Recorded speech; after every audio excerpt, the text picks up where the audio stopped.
Inviting wildlife into your life with the Eco Gardens by Washburn LLC podcast. As we start changing seasons here in the upper Midwest, Sarah Washburn, of course, from Eco Gardens by Washburn. My biggest question right now, I guess, is what do we do in order to get our gardens ready for the last harvest or for, putting it away for the winter? Water is a big issue. We're still going to be watering almost every day, even though we just got about how many inches of rain in our area.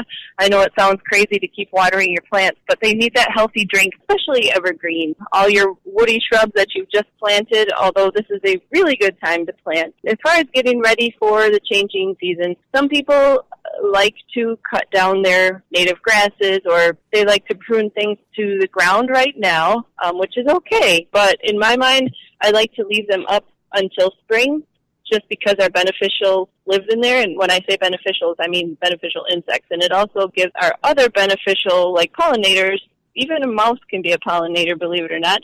So you're giving them habitat over the winter in your ornamental grasses. So if you have time in the spring to wait, I say wait.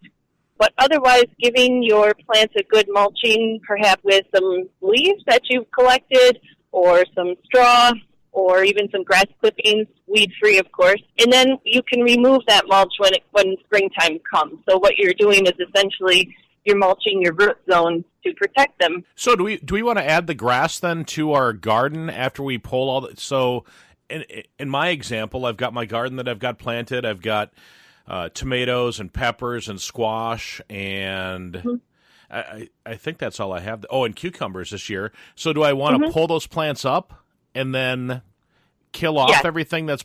Do I want to round up then everything that didn't get pulled up because there's a lot of weeds this year? No, definitely, yes, pull out your vegetable plants that are no longer producing fruit, and you can either till them into the ground if they don't have any fungal or disease issues. Otherwise, you can put them in your yard waste bin and haul them to the site, or put them wherever you put them. I would not round up anything because basically you're kind of just wasting Roundup, simply because if you're not going to plant in there and you're putting it to bed, many of those weeds are annual weeds and they won't come back that next season until perhaps the weed seeds get stirred up again by rototilling or just simply by blowing in your garden and growing in optimal temps. Definitely pulling out your plants, and in fact, if you wanted to introduce more nitrogen into your soil, you could plant a cover crop. Some people plant a ryegrass, some people plant alfalfa, those types of things that you can just plant. It's a winter cover crop, so like I said, it puts nitrogen back into your soil, which your vegetable plants need. So if you end up just pulling them and not planting that, can you put grass clippings over the top of that, or like you mentioned, leaves, and that'll also help with the nitrogen?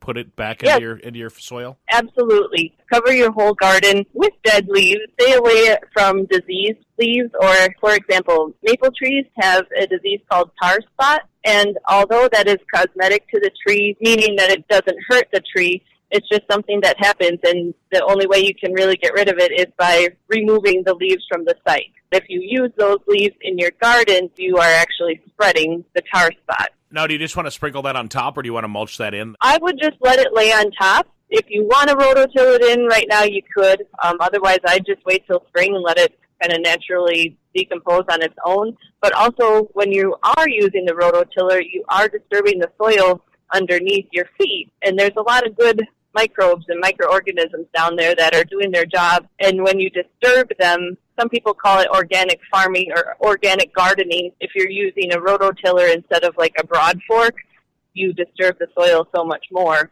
And basically you're working against yourself. Sarah Washburn from Eco Gardens by Washburn. How do we reach you, Sarah? Oh, you can reach me on my cell phone,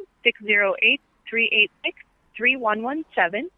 Or you can log on to Facebook and find me there. You can visit my website, ecogardensbywashburn.com. I also have a YouTube channel, which is Eco Gardens by Washburn, LLC. Or you can email me, ecogardensbywashburn@outlook.com. Helping you to enjoy the natural beauty of your yard. The Eco Gardens by Washburn, LLC podcast, a podcast for higher production.